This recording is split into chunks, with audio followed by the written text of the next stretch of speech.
Class 9 দেখতে দেখতে কিন্তু তোমাদের সেকেন্ড সামেটিভ চলে এসেছে, তাই ম্যাথগুলো কিন্তু তোমাদের জন্য নিয়ে চলে এসেছি। জীবন বিজ্ঞানের সব গুরুত্বপূর্ণ প্রশ্ন, যে প্রশ্নগুলো যদি তোমরা একবার ভালো করে প্রিপেয়ার করে নাও তাহলে কিন্তু পরীক্ষার হলে প্রায় সব কিছুই তোমরা কমন পেতে চলেছো।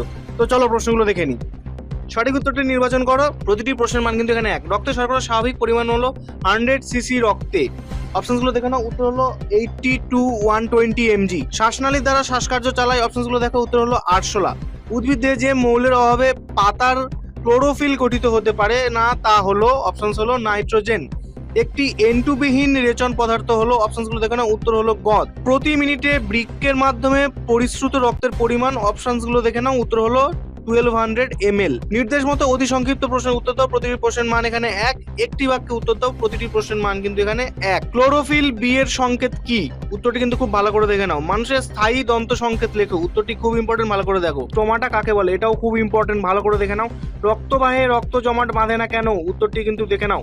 শূন্যস্থান পূরণ করো যে কোনো দুটি। প্রতিটি প্রশ্নের মান এখানে 1। আরশোলার হৃৎপিণ্ডের প্রতি প্রকোষ্ঠের পশ্চাৎভাগে একজোড়া করে নামক ড্যাশ ছিদ্র থাকে। উত্তর হলো অস্ট্রিয়া। মোট বাষ্পমোচনের প্রায় ড্যাশ পার্সেন্টেজ লেন্টিসেলের মাধ্যমে ঘটে পার্সেন্ট। উত্তর হলো 1। মানবদেহের গ্রাসনালী ড্যাশ দৈর্ঘ্য বিশিষ্ট? উত্তর হলো 32 to 50 cm।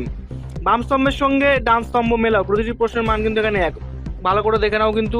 সত্য মিথ্যা নির্বাচন করো। প্রতিটি প্রশ্নের মান এখানে 1। ব্যাপন একটি সক্রিয় পরিবহন পদ্ধতি। উত্তর হলো মিথ্যা। ক্ষুদ্রান্ত থেকে পেপসিন খরিত হয়। উত্তর হলো মিথ্যা।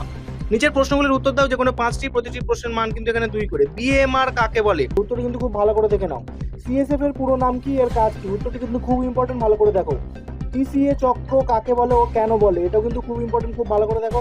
ব্যাপন ও অভিস্রবণের পার্থক্য কি? এটা কিন্তু খুবই ইম্পর্টেন্ট, ভালো করে দেখে নাও। হলোফাইটিক পুষ্টি ও হলোজৈয়িক পুষ্টির মধ্যে পার্থক্য কি? উত্তরটি কিন্তু খুব ইম্পর্টেন্ট, ভালো করে দেখো। রেচনে যকৃতের ভূমিকা কি? এটাও কিন্তু খুব ইম্পর্টেন্ট, খুব ভালো করে দেখে নাও। সব রেচন পদার্থ বজ্র পদার্থ, কিন্তু সব বজ্র পদার্থ রেচন পদার্থ নয়। ব্যাখ্যা করো। এটাও কিন্তু খুব ইম্পর্টেন্ট, ভালো করে দেখো। নিম্নলিখিত প্রশ্নগুলির উত্তর দাও। বিকল্প প্রশ্নগুলি লক্ষণীয়। প্রতিটি প্রশ্নের মান কিন্তু এখানে 5 করে। রক্তের উপাদানগুলি লেখো এবং তাদের কাজ আলোচনা করো। সবাত শ্বসন ও অবাত শ্বসনের মধ্যে পার্থক্য লেখো।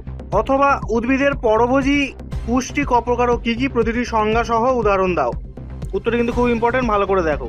উদ্ভিদের রেচন ত্যাগের পদ্ধতিগুলি বর্ণনা করো। এটাও কিন্তু খুব ইম্পর্টেন্ট, খুব ভালো করে দেখো। অথবা বাষ্পমোচন নিয়ন্ত্রণকারী শর্তগুলি কি কি? বাষ্পমোচনের গুরুত্ব লেখো। এটা কিন্তু খুব ইম্পর্টেন্ট, খুব ভালো করে দেখে নিতে হবে। মানুষের নেফ্রনের পরিষ্কার চিত্র অঙ্কন করো এবং বিভিন্ন অংশ চিহ্নিত করো। এটাও কিন্তু খুব ইম্পর্টেন্ট। অথবা একটি মানব হৃৎপিণ্ডের চিত্র অঙ্কন করো। অথবা রক্ত সংবহনের পদ্ধতি চিত্র সহ বিভিন্ন অংশ চিহ্নিত করো। এটাও কিন্তু খুব ইম্পর্টেন্ট, ভালো করে দেখে নাও।